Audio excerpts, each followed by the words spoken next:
Pertama sekali mari kita mengucap syukur kepada Allah Tuhan yang Maha Esa, karena berkat rahmatnya lah kita masih dapat hadir ke sekolah kita ini guna mengikuti proses belajar di kelas. Dan pada hari ini kita mengikuti ini sosialisasi kami beserta guru CDP untuk mengimbaskan dari apa yang telah kami pelajari di modul-modul selama kami mengikuti pendidikan. Jadi hari ini Bapak Ibu izinkan kami berbagi praktek ini. Memang sih ini tugas kami sangat berterima kasih kepada Bapak dan Ibu atas partisipasinya, atas dukungannya kepada kami.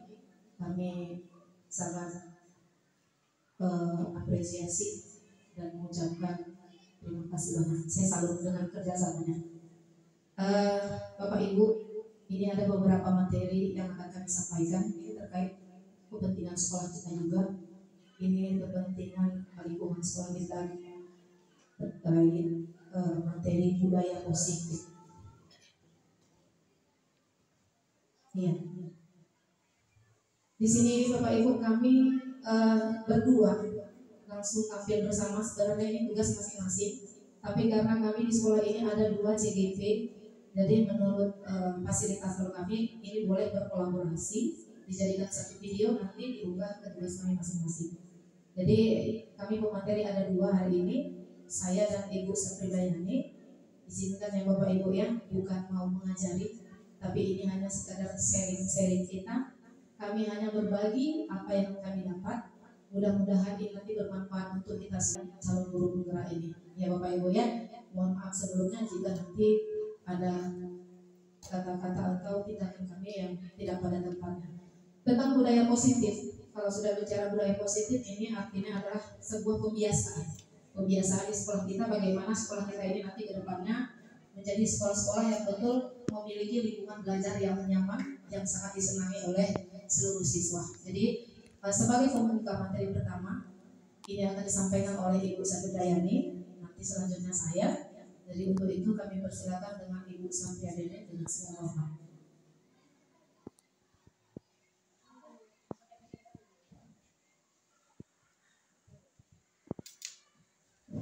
Baik, terima kasih atas kesempatannya. Assalamualaikum warahmatullahi wabarakatuh.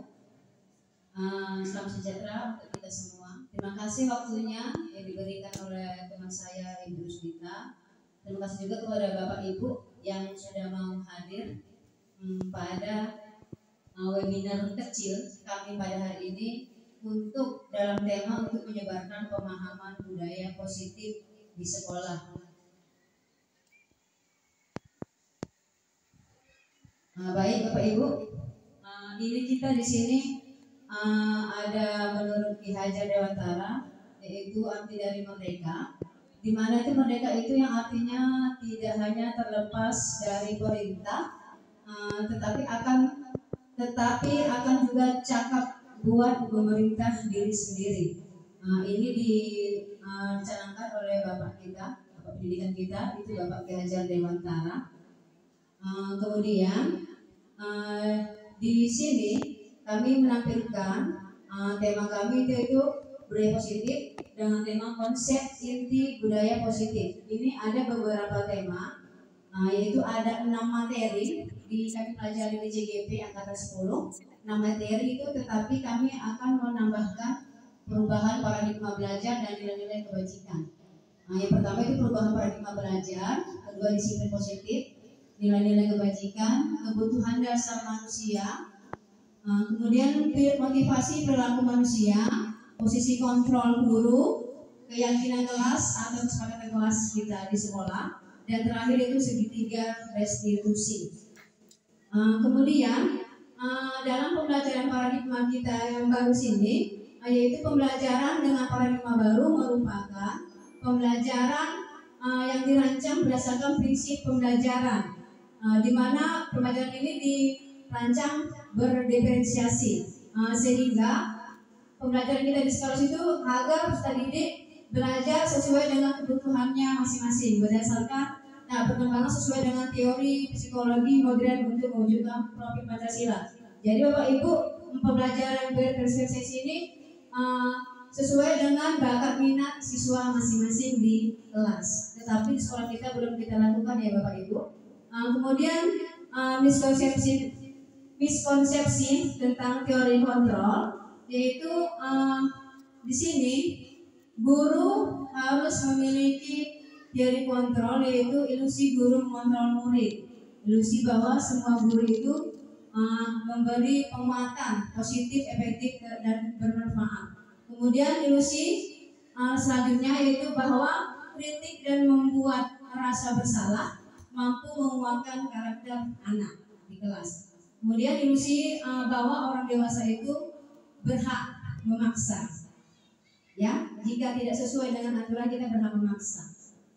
Kemudian untuk mengubah paradigma stimulus respon ke pendekatan teori kontrol itu ada stimulus respon dan teori kontrol. Ini kita lihat ya Bapak Ibu, sangat banyak.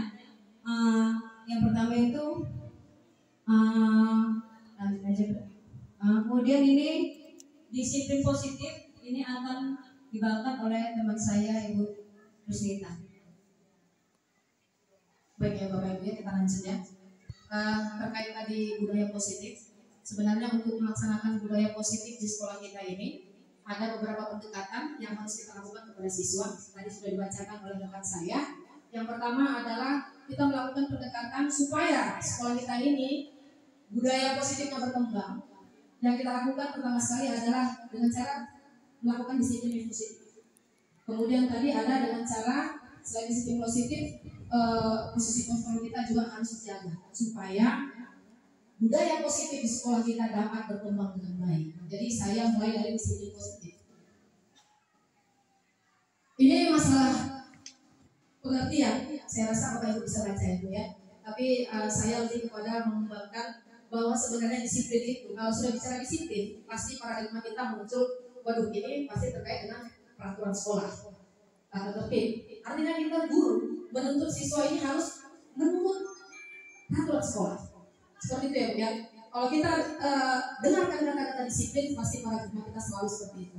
Nah, harus menurut peraturan sekolah. Nah, padahal sebenarnya disiplin positif ini, di sini kita membuat anak-anak itu disiplin tapi datangnya dari dalam diri atau internal namanya. Kalau doa eksternal itu kan dari luar, ya Bapak Ibu ya. Jadi karena di sini sudah dipaparkan dengan jelas apa itu disiplin positif, saya rasa Bapak Ibu bisa baca. Kemudian sebagai pendidik tujuan kita bagaimana tentang disiplin ini. Di sini sudah jelas disampaikan bahwa sebagai pendidik tujuan kita adalah menciptakan peserta didik yang memiliki disiplin diri sehingga mereka berperilaku mengacu kepada nilai-nilai kebajikan. Jadi setiap mereka berbuat, mereka mengacu pada nilai-nilai kebajikan. Apa contoh nilai-nilai kebajikan itu? Next.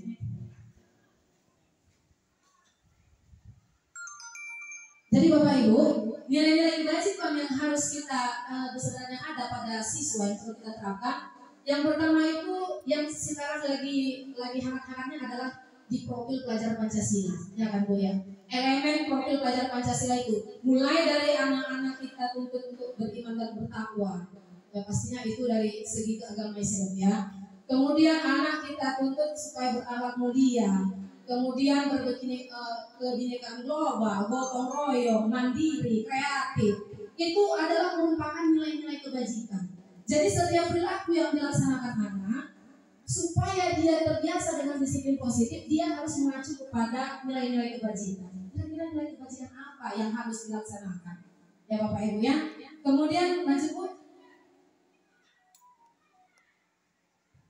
Nah, untuk selanjutnya, pendekatan yang berikutnya supaya budaya positif di sekolah kita ini dapat berkembang dengan baik Bu, ternyata kita harus pahami ini kebutuhan dasar manusia. Kita tidak tahu Bu, ternyata selama ini anak-anak yang melanggar peraturan, kita anggap anak ini ya tidak baik gitu ya. Padahal kita tidak cari tahu apakah anak-anak ini berbuat salah itu sudah terpenuhi nggak kebutuhan dasarnya. Apa sih yang tidak terpenuhi sehingga dia berlaku seperti itu? Contoh nih, di kelas kita menerangkan anak-anak adalah main pulpen lah, yang menggambar lah, yang apa banyak tingkah yang ditunjukkan anak-anak. Ya kan Bu? Tapi kita sebagai guru mengalami seperti apa? Kita akan dia tidak tertib. Di kelas dia main-main, ya kan Bu ya? Padahal sebenarnya kalau kita gali lagi lebih dalam, sebenarnya kita harus pahami bahwa anak-anak itu, kenapa seperti itu? Karena ada kebutuhan dasarnya yang tidak terpenuhi. Apa aja kebutuhan dasarnya? Next.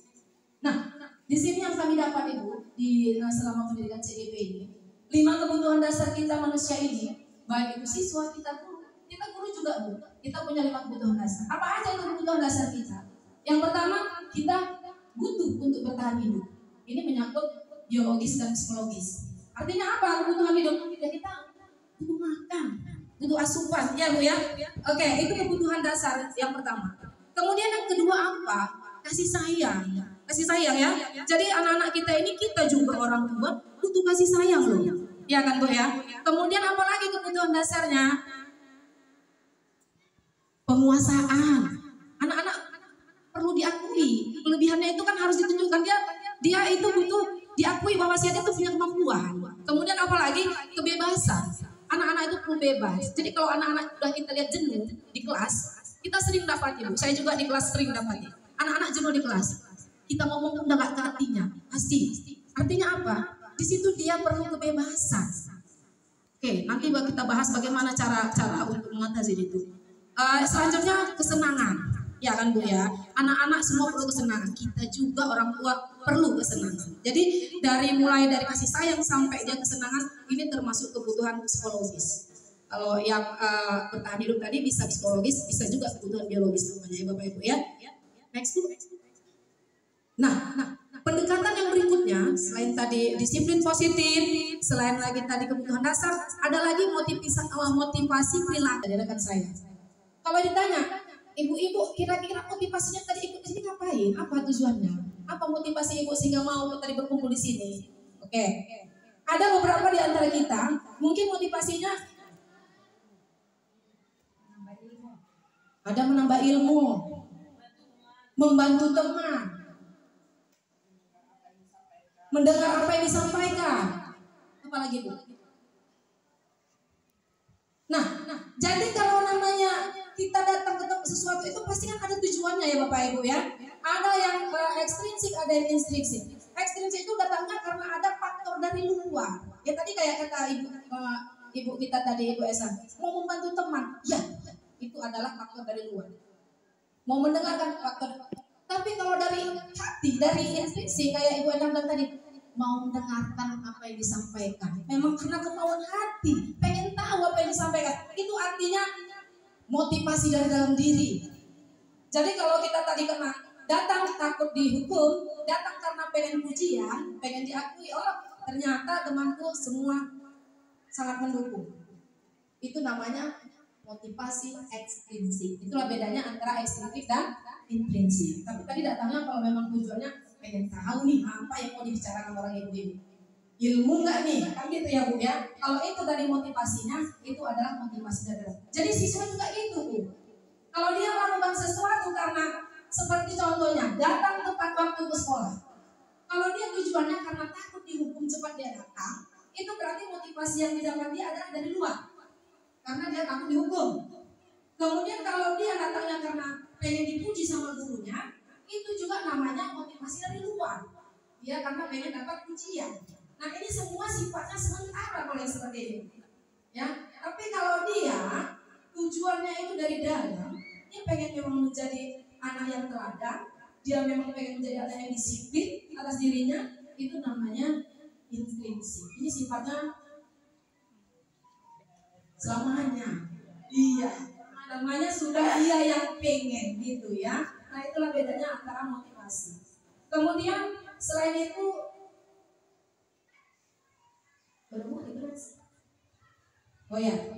kemudian ada lagi pendekatan dia lebih kepada hukuman, penghargaan tadi sama konsekuensi. Nah, Bapak Ibu, sebenarnya saya juga sering menerapkan ini. Saya kalau ada murid salah, tindakan pertama yang saya lakukan adalah menghukum. Jangan Bu ya, siapapun kita, saya juga, saya akui itu. Saya setelah ikut ini banyak saya evaluasi diri saya, ternyata saya menjadi guru penghukum di sekolah ini, ya Bu ya. Ada di situ istilahnya penghukum, konsekuensi, dan restitusi. Nanti ini restitusi akan dibahas oleh teman saya. Nah, kalau menghukum Ibu, ini kan sifatnya penghukuman. Ini kan sifatnya kita sepihak ya.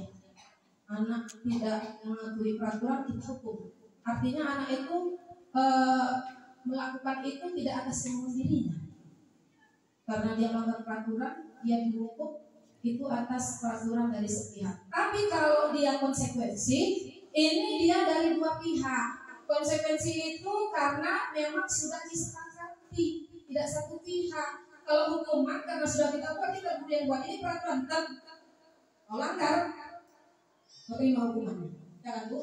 Tapi kalau konsekuensi itu ini atas kesepakatan. Contohnya apa? Kayak kesepakatan kelas kita buat Bu. Kita punya perjanjian. Kayak contohnya ini bapak-bapak ini bapak penjas, bapak guru penjas punya kesepakatan sama siswa. Kita kalau udah baris ya datang nanti kalian terlambat 2 menit, dari 25 lapangan 2 kali. Itu namanya bukan hukuman, tapi itu namanya konsekuensi. Kenapa? Karena ini mereka melanggar kesepakatan yang mereka buat. Gitu ya Bu ya. Jadi dia dua arah, tidak satu arah, tidak gurunya yang ngomongkan buat di situ. Kalau hukuman ini Bu, berarti gurunya ini yang dominan, gitu ya. Kalau konsekuensi itu tidak, dia adalah kesepakatan antara guru dan siswa. Jadi karena memang sudah sepakati dilanggar, maka terimalah konsekuensinya, kan gitu ya Bu ya. Sedangkan restitusi itu ini lebih kepada kita sebagai guru menuntun anak untuk nanti mencari solusi dari masalah yang dia hadapi. Jadi dia belajar dari kesalahannya. Jadi seperti yang saya dengarkan dari penjelasan pasien saya dan isu-isu, sebenarnya kalau kalau saya pribadi ya, saya nggak tahu Bapak Ibu. Kalau saya dari dulu tujuan saya ini, bagaimana supaya anak tidak melakukan kesalahan. Kalau saya ya, kalau bisa anak jangan melakukan kesalahan. Padahal sebenarnya anak itu harus nggak takut melakukan kesalahan gitu loh.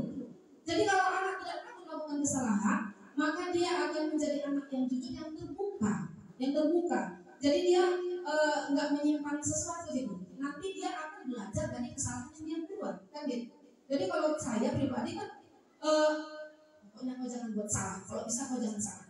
Padahal tidak. Padahal anak itu harus boleh salah. Jangan takut salah. Artinya dia berani nanti mengkomunikasikan kesalahannya melalui nanti kegiatan restitusi itu. Itu kita mengajarkan anak untuk berani berkata jujur, berani terbuka dengan cara kita mengajak anak diskusi. Jadi selanjutnya Bu. Oke, untuk 5 posisi kontrol ini saya rasa boleh dilanjutkan oleh rekan saya, Ibu Sabri Dayani. Kepada Ibu kami persilakan.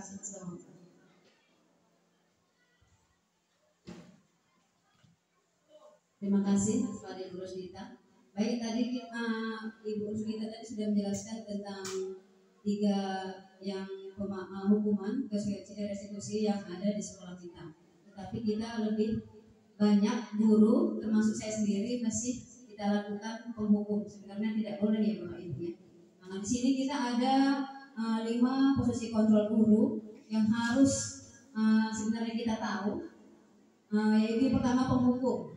Kita kebanyakan di sini menghukum siswa, termasuk saya sendiri pribadi. Tetapi dengan adanya kegiatan guru penggerak ini, saya akan menguranginya. Bahkan akan semua kita memang harus kita hilangkan itu Bapak Ibu menghukum. Kemudian pembuat merasa bersalah. Jadi kita ini misalnya kita bisa bertanya kepada siswa itu, atau kita sendiri merasa bersalah pada siswa, boleh Bapak Ibu. Enggak hanya siswa saja yang bersalah, kita juga boleh juga merasa bersalah. Misalnya maaf ya nak, kalau saya tadi marah-marah, itu boleh. Enggak hanya siswa saja yang bersalah, kita juga boleh bersalah. Kemudian teman, kita bisa dianggap teman dengan siswa, boleh juga dengan guru juga boleh teman. Kemudian pemantau, kita guru-guru lebih banyak penghukum dan pemantau sebenarnya. Misalnya mantau, kita hanya memantau kegiatan siswa atau segala macam gitu ya. Jadi di sini kita yang terakhir itu manajer. Kita seharusnya guru itu harus di posisi kontrol manajer. Apa itu? Yaitu kita harus mengerti apa yang dilakukan siswa semuanya. Di sini ada contoh-contoh penerapan posisi kontrol, yaitu pada kelas pertama itu siswa tidak mengikuti upacara bendera. Ya, di sini penghukum, contoh hukumnya itu kita buat disuruh siswa itu membuka bendera 1 jam. Itu contohnya posisi kontrol penghukum. Kalau yang merasa bersalah, kita bisa mengatakan berapa kali sudah kita beritahu kalau selalu saja mengecewakan bapak ibu, itu merasa bersalah. Itu kita membuat agar siswa itu akan merasa bersalah dengan bahasa kita seperti itu. Kemudian itu contoh yang kedua, kasus kedua yaitu teman. Ini tadi saya bilang tadi, ayo dong ikuti aturan sekolah, tolonglah bantu bapak ibumu di sekolah, yang sudah tidak, apalagi lain kali jangan berbuat seperti itu ya nak. Itu kita membuat merasa bersalah pada siswa tersebut. Misalnya yang terlambat atau yang tidak kerja PR, kita melakukan seperti itu, merasa bersalah siswa itu. Kemudian pemantau, itu tadi saya katakan, pemantau itu kita melanggar, kamu sudah melanggar peraturan sekolah, jadi kamu harus tahu konsekuensinya apa yang sudah kamu lakukan tadi. Kemudian yang sebagai manajer, ini contoh dari manajer tadi, yaitu apakah kamu tahu kesalahanmu jadi kita harus seperti manajer. Kira-kira bagaimana sih memperbaiki kesalahan kamu jadi kita harus seperti manajer. Jadi kita harus kita tahu solusinya dengan yang tadi kita nanti akan lebih bahas lagi di restitusi, Bapak Ibu. Kemudian posisi kontrol, apakah aku ini Bapak Ibu, saya kecewa sekali dengan kamu. Ini posisi kontrol. Apa sih posisi kontrol itu gitu kan? Kemudian keyakinan kelas atau kesepakatan kelas. Mengapa kita membuat kesepakatan kelas ya Bapak Ibu di kelas? Ini agar peserta didik akan disiplin. Tadi di atas tadi sebelum kita sudah dibahas di kursus kita harus membuat kesepakatan kelas atau keyakinan kelas di dalam kelas agar siswa disiplin di dalam kelas. Kemudian pembentukan keyakinan kelas. Ini kalau sudah yang Bapak Ibu yang sudah wali kelas, saya rasa sudah dijalankan ya di kelas masing-masing. Apa pembentukan keyakinan kelas pertama yang awal dibuat. Ini segitiga restitusi. Apa itu Bapak Ibu? Ini sudah kami lakukan kemarin buat video singkat ya pada anak-anak di kelas. Itu suatu proses dialog yang dijalankan oleh guru agar dapat menghasilkan murid yang mandiri dan bertanggung jawab. Kita mencari solusi dari siswa yang berbuat salah. Siswa itu sendiri yang buat salah, siswa itu sendiri yang bisa membuat solusinya. Ini restitusi ada 3 macam ya Bapak Ibu, yaitu yang pertama menstabilkan identitas, yang kedua validasi tindakan yang salah, yang ketiga yaitu menanyakan keyakinan. Baik, yang pertama menstabilkan identitas, yaitu di mana stabilitas itu merasakan prinsip membuat kesalahan bagian dari proses pembelajaran. Ini contohnya ya Bapak Ibu, bisa Bapak Ibu baca contoh dari stabilitas identitas, dan ini validasi tindakan yang salah. Nanti ditayangkan pada Ibu Rusnita nanti video Ibu Rusnita ya, dari contoh dari video restitusi. Kemudian yang terakhir yaitu menanyakan keyakinan. Ini harus sesuai dengan keyakinan kelas yang kita buat di kelas. Jadi makanya restitusi itu siswa yang berbuat salah, siswa juga yang bisa membuat solusinya sendiri. Itulah restitusi. Yang pertama tadi menstabilkan identitas, kedua validasi tindakan, yang ketiga tadi menanyakan keyakinan sesuai dengan yang kita buat di dalam kelas. Itu terakhir itu penutup. Terima kasih Bapak Ibu yang sudah meluangkan waktunya pada hari ini. Mungkin hanya itu, atau boleh kami tayangkan videonya, boleh ya.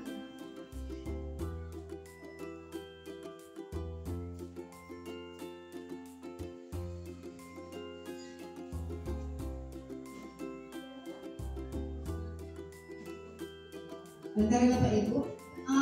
Boleh apa memang ada yang bertanya? Mana tahu ada yang bertanya dengan masalah menyebarkan pemahaman positif? Baik, terima kasih kepada rekan saya Ibu Yani. Maaf ya Bapak Ibu ya, menyita waktunya. Sebenarnya ini hanya sekedar berbagi. Tadi sudah dijelaskan sama Ibu Sapriyani tentang 5 posisi kontrol itu. Memang kita sebagai guru harus bisa mengontrol diri ya. 5 posisi kontrol kita. Bisa kita sebagai penghukum, itu yang sudah biasa kita lakukan. Bisa kita sebagai pembuat rasa bersalah. Ini kalau penghukumnya Ibu dia spontan ya. Kita kan nggak berencana mau melakukan, ya kan? Begitu dia melakukan kesalahan langsung kita tindak. Itu penghukum. Oke. Tapi kalau dia pembuat rasa bersalah, ini dia. Siswa itu kita buat dia menjadi mengerti, artinya dia jadi merasa bersalah sendiri. Karena kita selalu kalau merasa membuat siswa merasa bersalah, kita bilang gitu, coba lah kalau kau kayak gini terus nanti aku bisa-bisa ikut lagi ke kelas sekolah. Oh enggak, jangan lagi gitu ya, jangan lagi terlambat ya. Itu namanya kita sudah membuat siswa merasa bersalah. Efeknya apa Ibu? Siswa nanti menjadi kurang percaya diri. Dia jadi merasa bersalah, terus takut mau berbuat salah. Itu juga bukan salah ya, tapi kurang tepat. Ya. Tadi ada juga posisi kontrol kita sebagai teman. Biasa nih, lagi kalau pelajarannya menyentuhi siswa nih ya kan. Selalu itu jadinya guru membuat rasa siswa itu jadi teman. Mana kok siswa yang senang? Bagus itu baik. Tepat. Efeknya apa? Dampaknya. Tapi siswa jadi tergantungan. Itu dampaknya Bu. Jadi siswa kalau selalu kita merasa jadi seperti teman, dia akan ketergantungan sama kita. Nah itu dia, itu efeknya yang kurang baik. Tapi itu baik. Jadi siswa merasa nyaman bersama kita ya. Dan tadi ada posisi kontrol sebagai pemantau. Ini pemantau ini tuh saya itu salah satunya kayak. Selalu saya memantau sehingga kapan berbuat salah ini. Terus kita cari nih. Tapi pemantau ini dia melalui fakta sebenarnya, melalui data. Kamu udah 3 kali terlambat. Itu namanya kita sudah jadi pemantau tuh. Kenapa? Karena sudah tahu kita 3 kali terlambat itu. Kamu udah 3 kali terlambat. Sempat kamu ulangi lagi, kira-kira apa? Nah itu namanya kita sebagai posisi pemantau. Biasanya ini orangnya, guru ya, sok berwibawa. Saya dari bicara saya juga. Sok supaya siswa agak takut sedikit, kita diam dengan memantau saja. Itu namanya posisi pemantau. Nah, ada yang terakhir posisi manajer. Sebenarnya ini yang diharapkan kepada kita guru. Kita memiliki posisi kontrol sebagai manajer. Kita bisa membuat siswa merasa nyaman untuk berdiskusi dengan kita. Oke Bapak Ibu, ini sekedar cuplikan dari kegiatan yang kami lakukan. Langsung aja Bu kepada videonya supaya jangan makan waktu.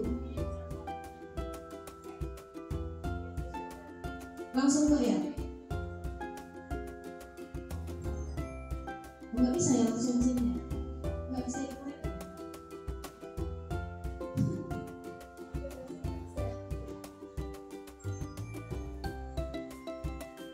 Nah ini video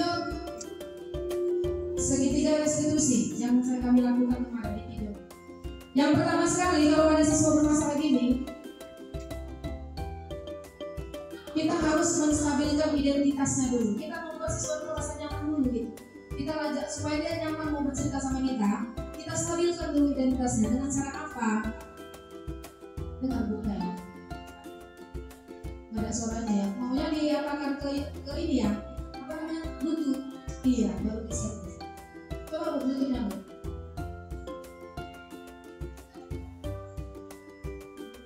Ini tanpa kameramen. Oke.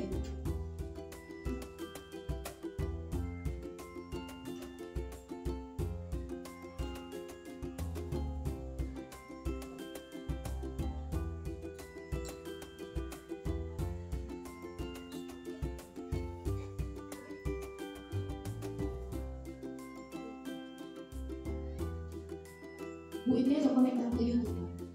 Bluetooth bisa.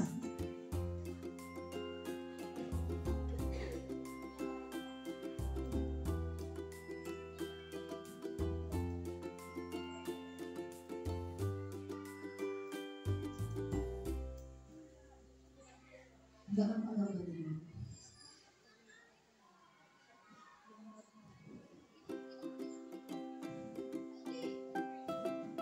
Kalau nggak dengar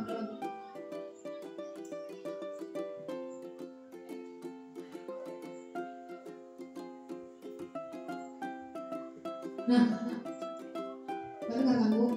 Oke Bu, iya, kita menstabilkan identitas itu dengan cara apa? Kita memberi penguatan untuk kepada siswa. Artinya apa? Kita memberitahu dia bahwa berbuat salah itu nggak apa, gitu ya. Jadi kalau ada anak-anak berkasus, ini tadi yang pertama kasus saya ini tidak mengerjakan PR matematika.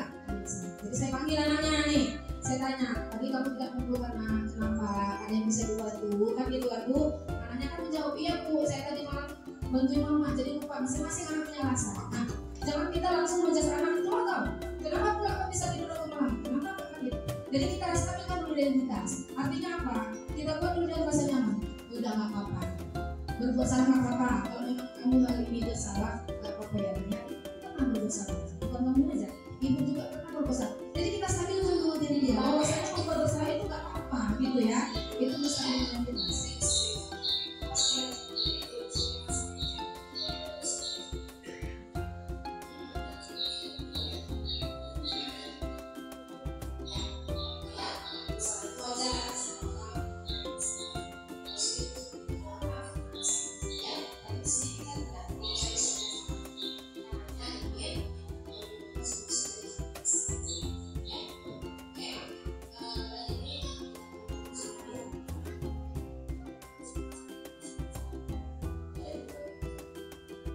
Nah ini dia memvalidasi tindakan salah ya Bu ya.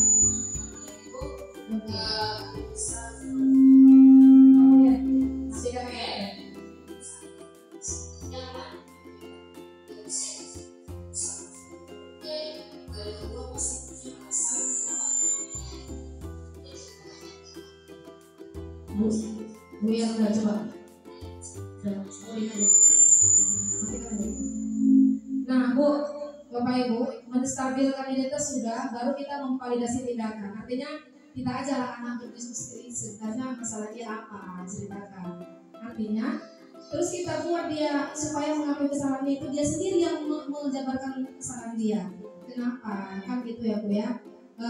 Pasti kamu punya alasan melakukan itu apa. Anak berani menjawab kita, menjawab pertanyaan kita. Saya begini Bu, begini Bu, begini begitu Bu. Nah, jadi dia tidak merasa takut gitu loh, tidak merasa takut terbebani untuk ngomong jujur sama kita gitu ya Bu ya. Baru terakhir kita tanyakanlah kepada anak, kira-kira dia menganggap peraturan itu udah baik belum, atau keyakinan pas mana yang telah kamu lakukan. Mana tadi itu nilai-nilai positif tadi Bu, nilai-nilai positif tadi yang kita bahas tadi. Jadi kira-kira nilai positif mana yang kamu lakukan? Oh Bu, ternyata saya tidak mengerjakan tugas tepat waktu, misalnya dia jawab seperti itu kan. Oh ternyata kamu artinya anak kita beri penguatan. Terus kita tanya, kalau memang kamu tahu kamu bersalah, kira-kira selanjutnya apa yang kamu lakukan? Jadi biarkan anak yang berpikir apa solusi dari masalah yang dihadapinya. Kita sebagai guru hanya menuntun dia untuk memproses, menyelesaikan masalahnya sendiri. Kira-kira intinya sedikit seperti itu ya Bapak Ibu ya, menurut pemahaman kami. Jadi nanti kira-kira kalau Bapak Ibu juga punya pengalaman, bolehlah kita berbagi sharing di sini ya Bu ya.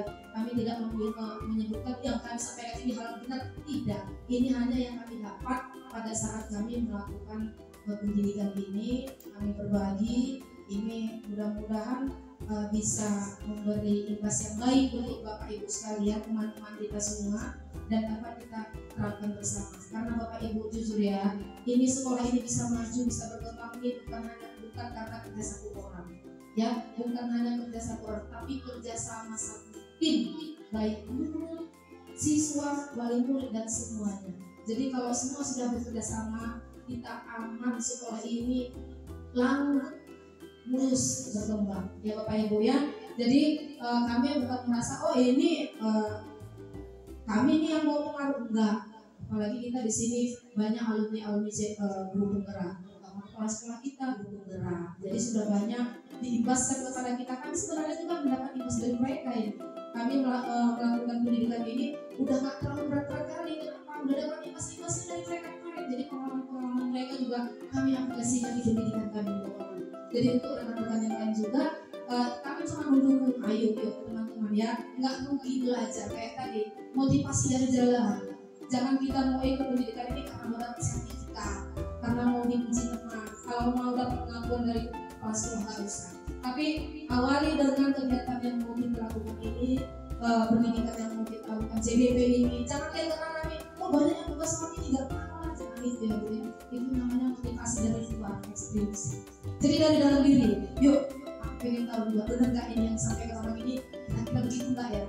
Aku yang dari ilmunya langsung boleh Bapak Ibu. Kami mengajak rekan-rekan sekalian, ayo kita sama-sama bergelut di dunia pendidikan, memajukan dunia pendidikan, terutama di sekolah kita. Udah sekolah kita udah oke kita buat, boleh kita berkembang ke yang lebih luas lagi. Terima kasih untuk perhatiannya. Ada lagi Bu tambahan? Kayaknya ada yang bosan. Atau ada yang mau ditanyakan Bapak Ibu? Boleh? Boleh nggak hanya sekedar sharing kita diskusi aja? Ada?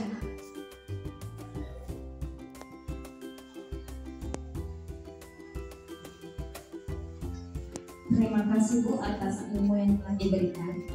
Pertanyaan saya adalah, apakah contoh dari budaya positif di sekolah Bu?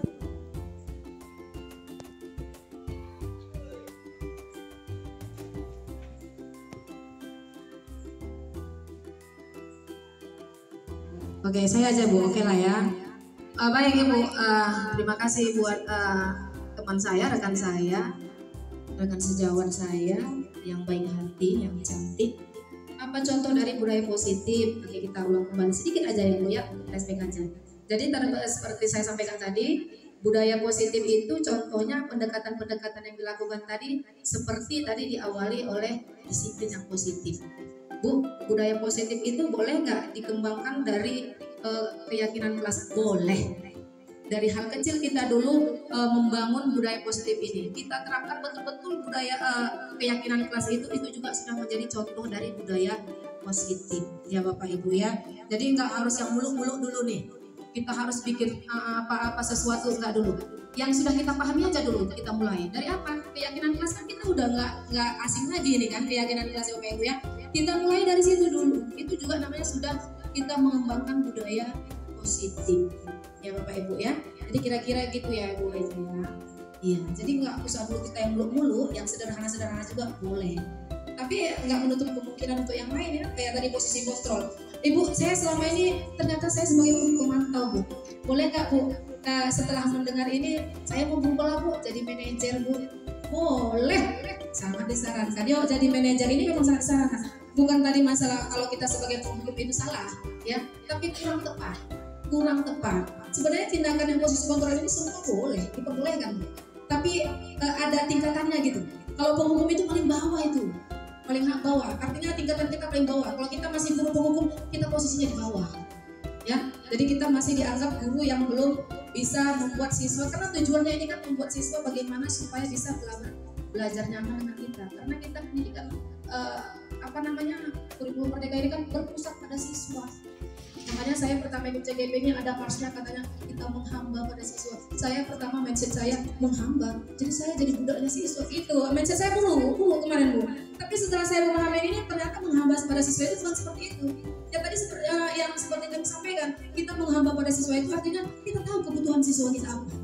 Begitu. Jadi kita sehingga bertindak itu tahu kebutuhan siswa kita apa.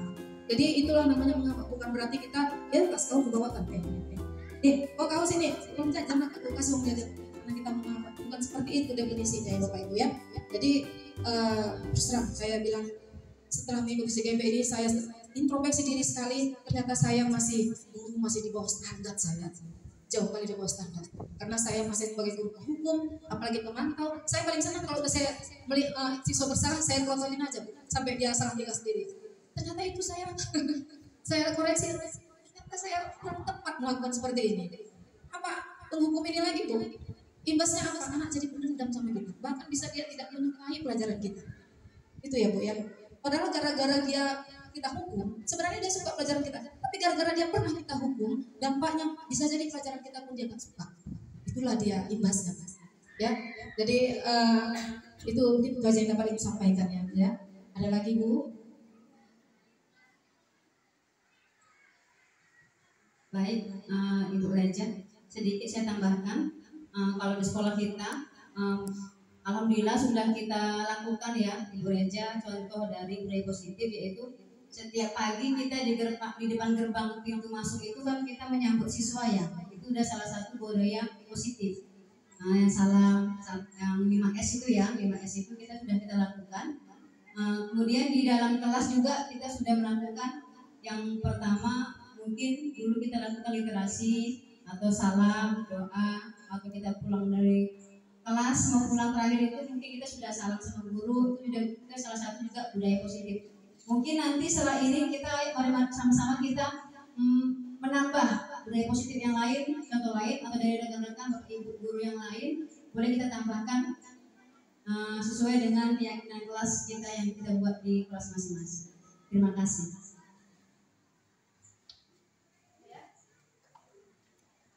Oke, baik. Terima kasih ya Bapak Ibu sekalian atas kontribusinya dengan hikmat mau membantu kami tadi dan mau mengikuti webinar singkat ini. Saya sangat apresiasi kepada Bapak Ibu semua. Untuk terakhir ini kami bolehlah butuh penguatan dari Ibu Kepala Sekolah. Kepada Ibu kami persilakan dengan segala hormat.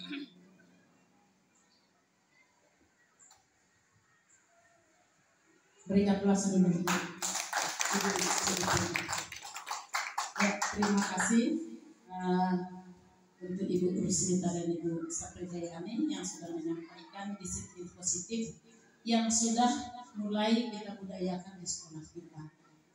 Jadi sebagai penguatan dari saya, termasuk keyakinan kelas yang disepakati bersama oleh warga kelas itu, tinggal satu lagi yang belum dilaksanakan. Di situ saya baca berdoa sebelum dan mengakhiri pembelajaran. Yang kadang-kadang sesudah bel terakhir berbunyi kita langsung keluar. Nah, hanya itu. Satu itu yang menjadi koreksi dari saya. Yang selebihnya sudah kita laksanakan mulai dari 5S, segitiga restitusi, bahkan ketika siswa bermasalah, saya sudah mendengarkan bahwa guru itu sudah melaksanakan proses coaching itu untuk menggali penyelesaian oleh siswa sendiri, yang termasuk juga itu dalam segitiga restitusi. Jadi terima kasih apa yang disampaikan. Ini merupakan pembelajaran pada kita semua. Kita ambil dan kita laksanakan, maka pembelajaran kita semakin menyenangkan di sekolah ini. Sekali lagi saya ucapkan terima kasih kepada Ibu berdua. Semoga tetap semangat dalam melaksanakan CGP-nya. Dan bagi yang belum mendaftar, nanti di angkatan 12 rame-rame mendaftar supaya kita dari sekolah kita ini tetap ada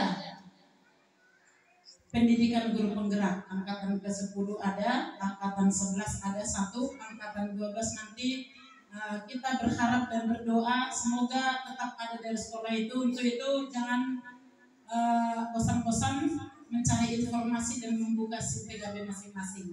Itu harapan dari saya. Terima kasih. Sekali lagi tepuk tangan untuk kita semua. Baik, terima kasih Bu ya. Dengan penguatan yang diberikan Ibu Kepala Sekolah tadi, maka kegiatan kita berakhir sampai di sini. Kami ucapkan terima kasih banyak kepada Bapak Ibu semua, dan saya tutup dengan lafal hamdalah. Assalamualaikum warahmatullahi wabarakatuh. Selamat siang untuk kita semua.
pengertian keyakinan kelas itu adalah pernyataan atau tujuan bersama antara guru dengan siswa dan standar perilaku antara siswa dan guru dalam lingkungan kelas atau sekolah, dengan agar kita semua di dalam kelas ini menjadi orang yang bisa mendorong rasa saling menghormati, kerjasama dan keamanan di dalam kelas dengan kita membuat keyakinan kelas. Harapannya apa? Itu tadi, saling kerjasama, saling menghargai, saling menyayangi, saling banyak ya, banyak manfaatnya.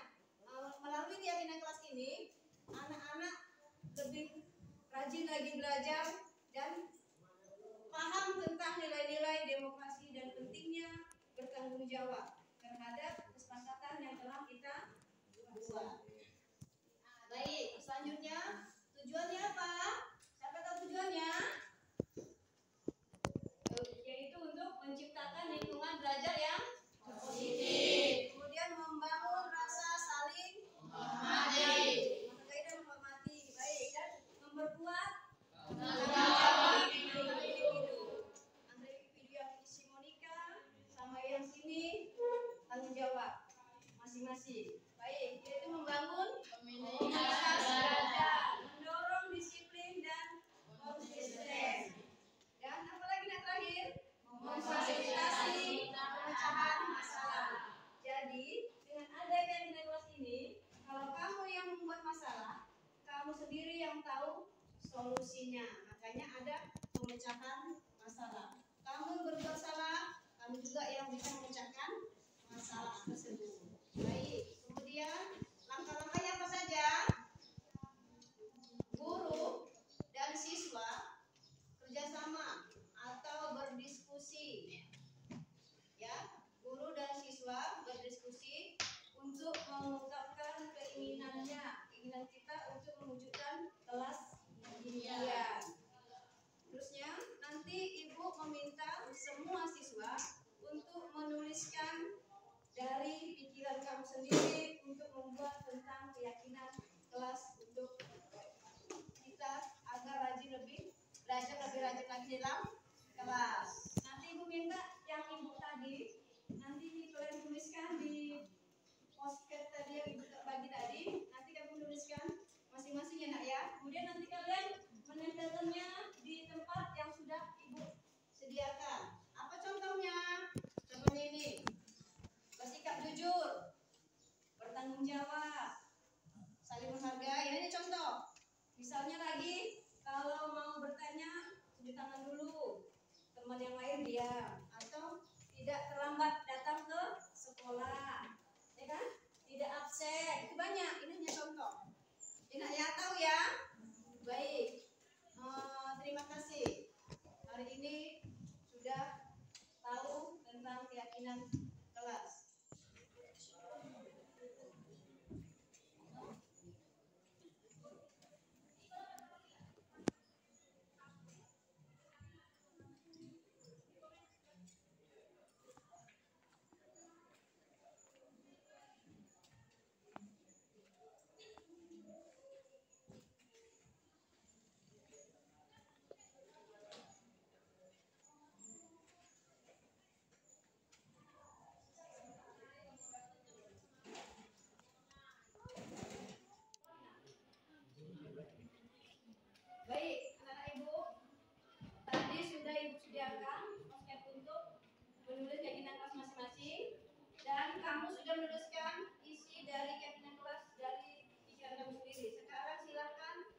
lagi masing-masing di kertas berwarna-warni cantik ini. Inilah hasil dari keyakinan kelas kita. Tetapi keyakinan kelas di kelas biasanya kan 7 atau 8 poin, ya, tidak sebanyak ini. Jadi ini nanti kita sortir, kita ambil yang sama, nanti kita ambil hanya satu. Misalkan sini Ibu lihat ada yang datang tepat waktu, bawa sampah pada tempatnya, ya kan? Banyak di sini yang sama. Nanti kita ambil yang satunya aja. Misalnya ada tempat waktu ini ada 5 nih dibaca ini. Kita ambil satu. Jadi nanti kita ambil jadi 8 poin, ya. Baik, Anak Ibu, kita sudah mendapatkan 8 poin untuk keyakinan kelas 8A. Baik, terima kasih untuk kerjasamanya.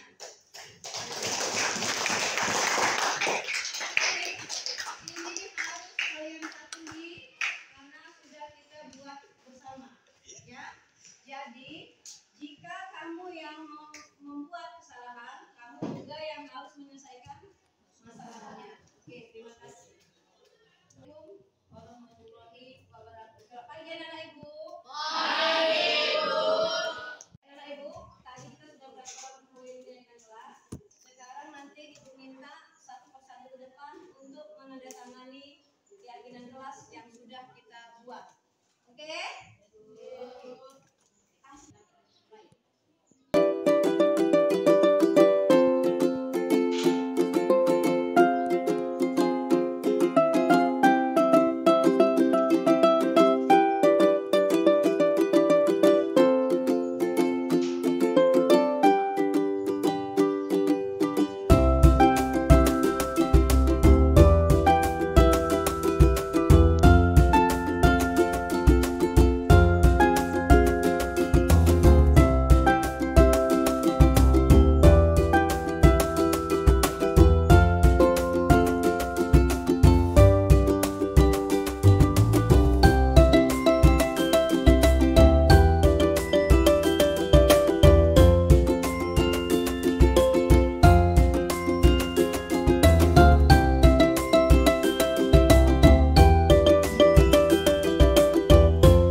Saya Fahri. Saya senang membuat keyakinan kelas dan bermanfaat untuk diri saya sendiri. Terima kasih. Selamat pagi teman-teman, perkenalkan nama saya Monika Desinta Brubarus dari kelas 8A. Perasaan saya sangat senang karena bisa membuat keyakinan kelas bersama teman-teman yang dapat bermanfaat bagi kami semuanya. Terima kasih.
Selamat pagi, silakan duduk.